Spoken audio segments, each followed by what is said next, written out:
Você já se pegou em um momento de silêncio, sentindo que, finalmente, encontrou um centro, um alinhamento interior, aquele momento em que o despertar chega e você começa a curar as feridas invisíveis que carregava há tanto tempo? Essa é a promessa do autoconhecimento, a libertação do eu antigo. Mas junto com essa transformação profunda, chega uma pergunta silenciosa e dolorosa. Por que o movimento mais profundo em direção à sua essência gera um exílio nas suas relações mais próximas? Por que, ao se tornar mais autêntico, as pontes que o ligavam ao mundo parecem ruir? A cura parece pessoal, mas o seu impacto como um terremoto é sempre coletivo. Muitos de nós, adultos maduros, carregamos essa angústia de ver os laços antigos se afrouxarem, sem entender o preço invisível da nossa própria libertação. Você, que busca paz e conexão profunda, que anseia por uma vida em fluxo e alinhamento, de repente se vê sentindo uma solidão profunda, a solidão de quem não se encaixa mais. Cláudio Naranjo, com sua sabedoria que integra alma e razão, nos convida a confrontar uma verdade incômoda. Muitas de nossas relações iniciais são inconscientemente baseadas na simbiose de nossas neuroses. Os padrões de caráter de cada um, ou eneatipos, se encaixam como peças de um quebra-cabeça neurótico. O seu ego e o do outro tinham um acordo silencioso de codependência. A chave para esse afastamento está na quebra desse acordo. Quando você começa o processo de curar sua peça do quebra-cabeça, o encaixe se quebra. Você muda a sua frequência, e o que antes ressoava na dor e no medo, agora vibra na presença e na autenticidade. Nesse caminho, o erro invisível que muitos cometem é tentar usar a espiritualidade para fugir da dor relacional, em vez de integrá-la, o chamado bypass espiritual. É o ego disfarçado de espiritualidade, buscando o amor incondicional no exterior para preencher o vazio interior. O ego usa a manifestação para controlar o mundo, quando a transformação real exige que ele se dissolva no silêncio da sua essência. Pense na sua evolução como reformar a sua casa interna. A casa está sendo reconstruída, com paredes mais firmes, limites e uma nova energia. Quem vivia nela antes precisa se adaptar à nova estrutura ou ir embora, porque o antigo conforto da neurose não existe mais. A mudança não é apenas sobre o indivíduo, é sobre a quebra de um acordo de codependência energética, mantido pelo ego. Neste aprofundamento, vamos juntos desvendar por que a cura do ego altera sua frequência vibracional e como essa reprogramação repele o que não é mais verdadeiro. Não é um adeus à paz, mas um sim à sua essência mais pura. A paz que você busca reside na coerência vibracional de ser quem você realmente é. 2.1. A arquitetura invisível do ego e o risco de colapso. O que acontece, de fato, quando você se liberta daquele padrão de autossabotagem ou da necessidade de autoanulação? O erro invisível aqui é confundir a superfície dos seus relacionamentos com a sua estrutura de caráter.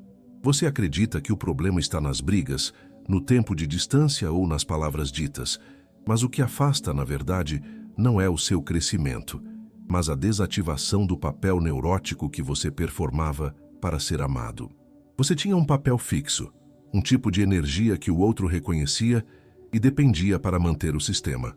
Cláudio Naranjo, com sua profunda consciência sobre a psicologia dos eneatipos, nos revela que as paixões do ego, a luxúria, o orgulho, a inveja, a raiva, entre outras, funcionam como ímãs de atração no nível inconsciente.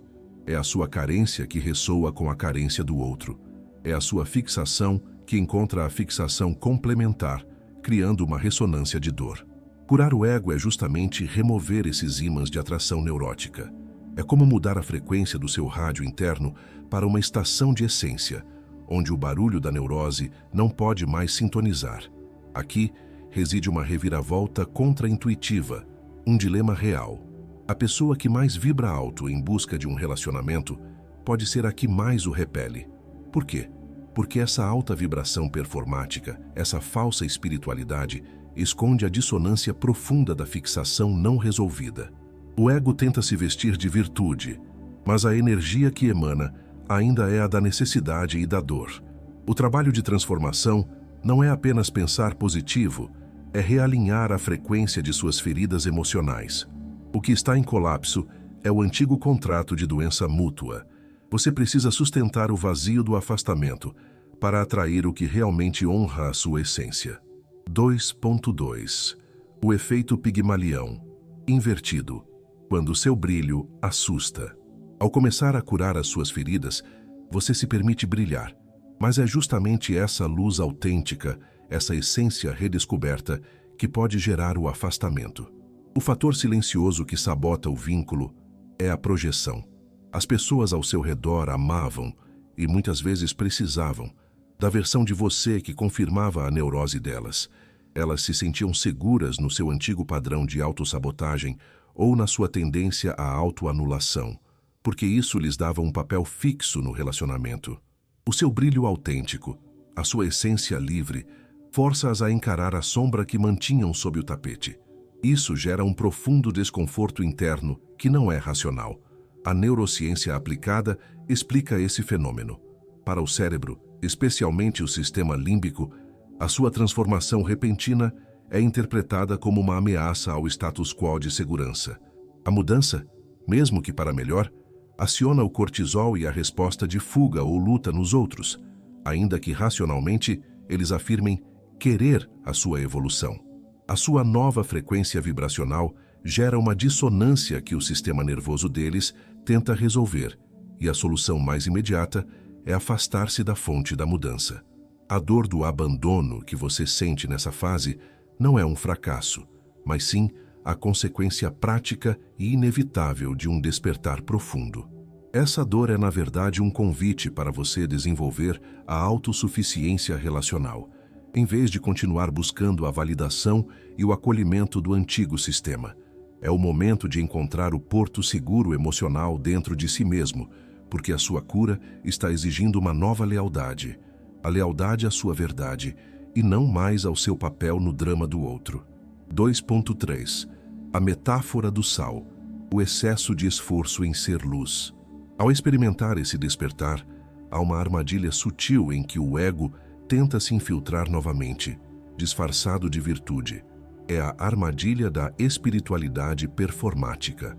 Você começa a fazer um esforço excessivo em ser a luz para todos, falando o tempo todo sobre frequência vibracional ou manifestação, tentando provar para o mundo, e principalmente para si mesmo, que a sua transformação é real.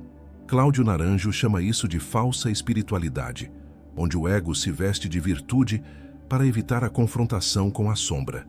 Ele está tentando controlar a percepção externa para não sentir a dor do abandono, e isso gera uma dissonância com a sua essência. Pense na analogia inteligente do sal. O sal, na dose certa, tempera o alimento, e essa é a sua autenticidade, a sua essência sendo saborosa para quem se aproxima. Em excesso, ele azeda e torna o prato intragável, e essa é a energia do ego espiritualizado, que está tentando salgar a vida alheia por obrigação ou por medo de ser rejeitado. O seu trabalho de cura não é ser o tempero do outro, mas sim ser saboroso para si mesmo, sustentando a sua presença e a sua coerência. O modelo mental que o liberta desse ciclo é simples. Mude o foco de atrair o amor certo para tornar-se o chão estável, que não treme quando os outros partem. A estabilidade que você busca é interna, e é essa estabilidade que se torna a sua nova frequência magnética, atraindo conexões que ressoam com a essência. Você está sendo convidado a confiar no silêncio da sua verdade, em vez de na força do seu desempenho. 2.4. O erro fatal de tentar salvar o vínculo antigo. Sua alma está em transformação, sua frequência está mais alta, mas o ego tem uma última cartada: a urgência em consertar o relacionamento antigo. Esse é um erro invisível, pois o que realmente está em jogo não é o amor, mas a zona de conforto do seu ego e o contrato neurótico que garante sua identidade. É a velha parte de você que não quer perder o que era familiar, mesmo que fosse doloroso. Você está tentando fazer com que o novo eu se encaixe na velha moldura da neurose, e isso é um ato de autossabotagem contra a sua própria essência. A natureza nos ensina sobre a paciência vibracional. Uma semente que cresce rápido demais tem raízes fracas. Seu novo estado vibracional precisa de tempo para criar raízes profundas. Tentar forçar o velho sistema a aceitar o novo é como tentar fazer a primavera nascer no inverno. O relacionamento, baseado em padrões de dependência emocional ou em uma fixação de caráter, não tem a fundação para sustentar a sua libertação. Portanto, a quebra de expectativa que a cura impõe é libertadora. A falha em manter o relacionamento não é um fracasso pessoal. É o sinal claro de que a fundação original era feita de areia e não resiste à força da sua nova autenticidade.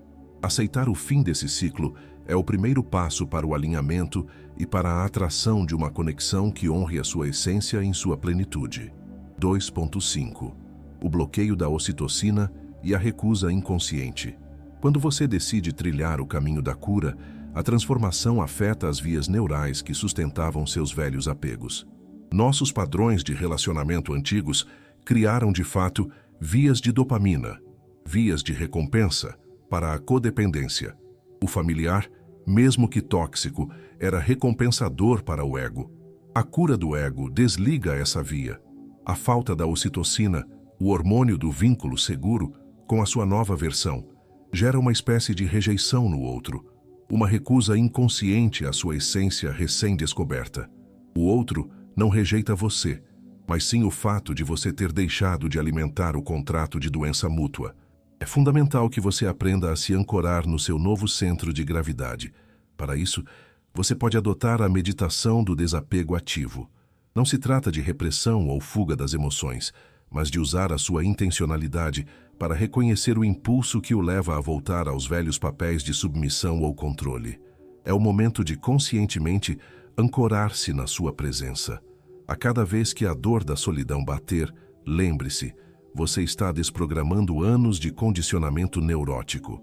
A sua essência está emitindo uma luz poderosa, mas existe um fenômeno sutil, a metáfora simbólica do ponto cego do farol. Você está emitindo uma energia forte, mas a neurose do outro está posicionada exatamente no ponto cego desse farol. Por isso, ele só vê escuridão e, por medo do desconhecido, se afasta. Não é o seu alinhamento que é repulsivo. É a necessidade do outro de permanecer na escuridão familiar. Sustente a sua luz. 2.6. O segredo da coerência emocional contra a dissonância. Muitas vezes, confundimos uma frequência alta com euforia constante, com a felicidade plástica que a sociedade exige. Mas o segredo para manter a coerência emocional, o que realmente repele a falsidade e atrai a conexão autêntica, não é a euforia, mas sim a coerência cardíaca, o alinhamento inabalável entre o que você pensa, o que você sente e o que você age. Quando essas três instâncias vibram na mesma sintonia, você se torna uma força de presença e verdade, que não pode ser facilmente abalada pelas turbulências externas. É essa coerência que repele a falsidade, e não o amor. Aqui, o ensinamento de Ishazu, que complementa a visão de Naranjo, é crucial.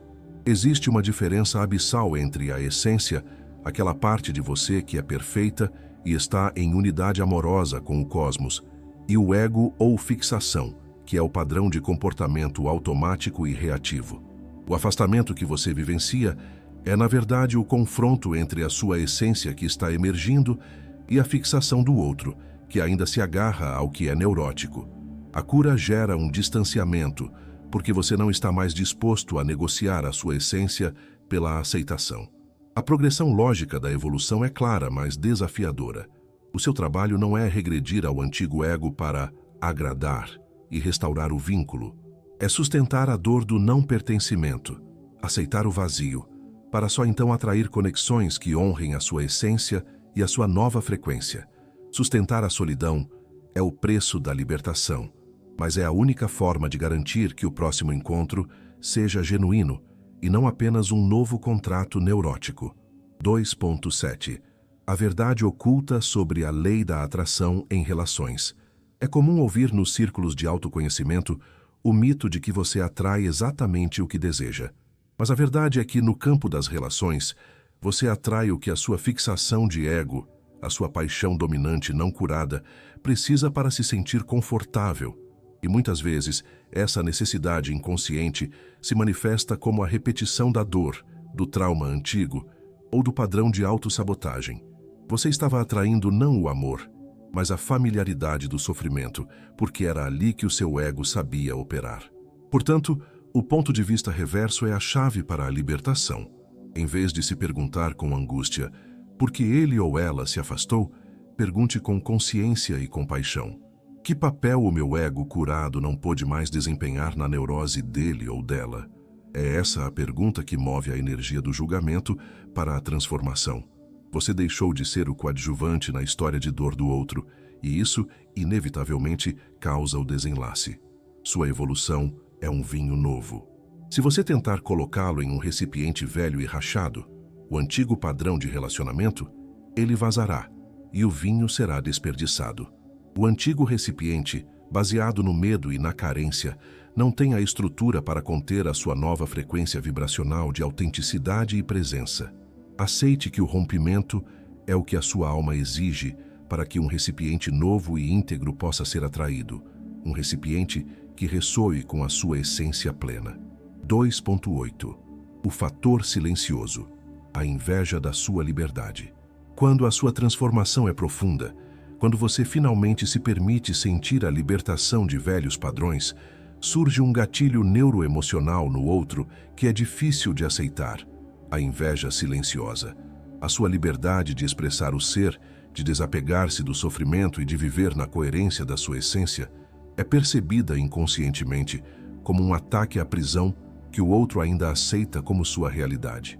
Sua paz interior ilumina a falta de paz no outro, e isso gera um desconforto que se manifesta como afastamento ou crítica.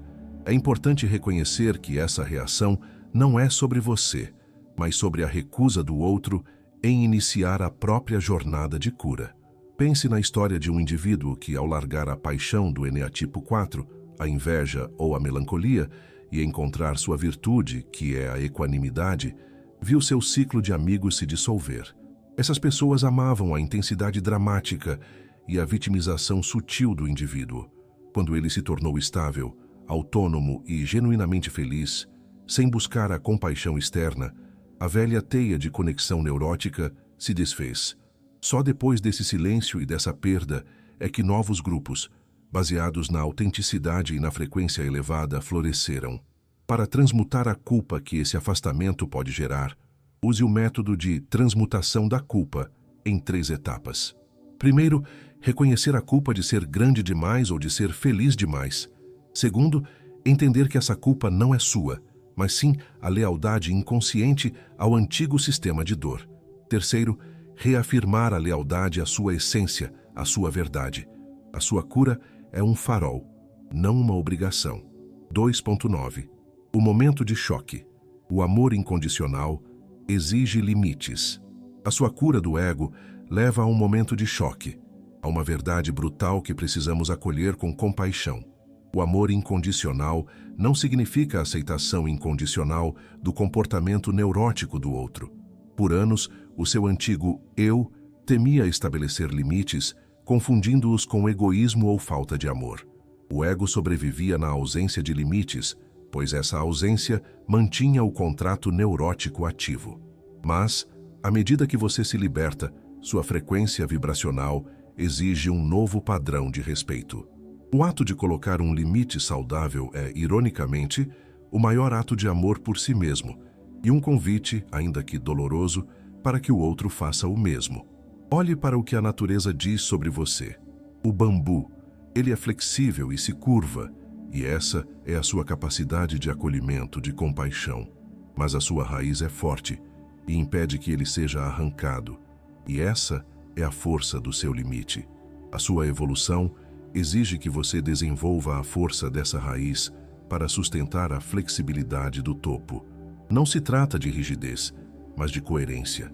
Em termos da sabedoria profunda, o trabalho de desapego das fixações do ego envolve reconhecer a força imoral, a paixão que impulsiona a neurose. Ao cessar essa força, você está se realinhando à sua essência e precisa aceitar que essa turbulência relacional é uma parte inevitável do processo de transformação. A dor do rompimento não é uma punição, mas a passagem necessária para um estado de presença onde o amor é livre e não uma prisão de medo. 2.10. Modelo mental para transmutar ansiedade em intenção elevada. A solidão que surge com a cura é dolorosa, e a última armadilha do ego é o apego à presença do outro. O modelo mental que o liberta é o paradoxo da autenticidade. Você só pode atrair relacionamentos baseados na sua essência quando está totalmente disposto a ficar sozinho na sua essência. A ansiedade de reter ou de controlar é a energia que repele a conexão verdadeira. A transformação exige que você troque a ansiedade pela intenção elevada de ser completo em si mesmo. O que parecia ser afastamento é, na verdade, a criação de um espaço energético vazio e sagrado. Este vazio, este silêncio que assusta, é a única coisa que pode atrair um amor que honre a sua nova frequência. Não se trata de desinteresse, mas de coerência. Você não está mais vibrando a carência, e o universo responde a essa integridade. O vazio não é falta, é potencial. A aplicação direta na vida cotidiana é parar de usar a meditação ou a vibração como ferramentas de controle para manter as pessoas. Em vez disso, use-a como um espelho de clareza para aceitar, com compaixão, o que se dissolveu. A sua prática deve ser um ritual de reconexão com a sua fonte interna, não um esforço para manipular o exterior. É o momento de assumir a sua libertação e confiar no fluxo que se abre à sua frente. 3. A conclusão. O encontro no vazio. Citação de Gabor Maté. Chegamos ao ponto de síntese dessa jornada, onde a libertação encontra o luto. O verdadeiro propósito da perda, desse afastamento que tanto dói, é a dissolução dos contratos kármicos baseados na neurose. Cláudio Naranjo nos ensina que a perda é o requisito, é a passagem necessária para a entrada de vínculos baseados na liberdade e não na necessidade. Não é o universo punindo, mas sim a sua frequência vibracional se elevando e dissolvendo o que não pode mais ressoar com a essência. É fundamental afirmar que o luto pela perda de laços antigos é um processo neuroemocional saudável. Não é uma falha em sua manifestação, mas a passagem do ego para a essência, um ato de transformação profunda que exige presença e compaixão. Você não precisa anular a dor, você precisa acolhê-la como o portal da cura. A cura do ego e a libertação de padrões estão profundamente ligadas ao trauma relacional, como aponta Gabor Maté. Nossos padrões de ego são estratégias de sobrevivência desenvolvidas na infância, estratégias para conseguir amor. Curar o ego é finalmente desprogramar a crença de que você precisa ser doente ou se anular para ser amado. O silêncio e a solidão são o sinal de que a velha programação está sendo desfeita. O caminho da essência pode ser solitário no começo, mas ele leva ao amor no vazio. A única forma de encontrar quem te ame de verdade e de forma autêntica é primeiro aceitar o preço de se tornar inamorável para aqueles que amavam a sua doença. O preço da evolução é a troca de relacionamentos superficiais por conexão autêntica. A paz que você busca reside na coerência vibracional de ser quem você realmente é. Gostaríamos de saber qual insight deste vídeo mais tocou sua alma hoje e como ele ressoa com a sua frequência. Deixe seu comentário e ajude a construir este porto seguro para outros viajantes da alma. Se inscreva e ative o sino para mais jornadas de autoconhecimento profundo. Até a próxima jornada, onde a ciência encontra a alma. E lembre-se, a paz que você busca reside na coerência vibracional de ser quem você realmente é.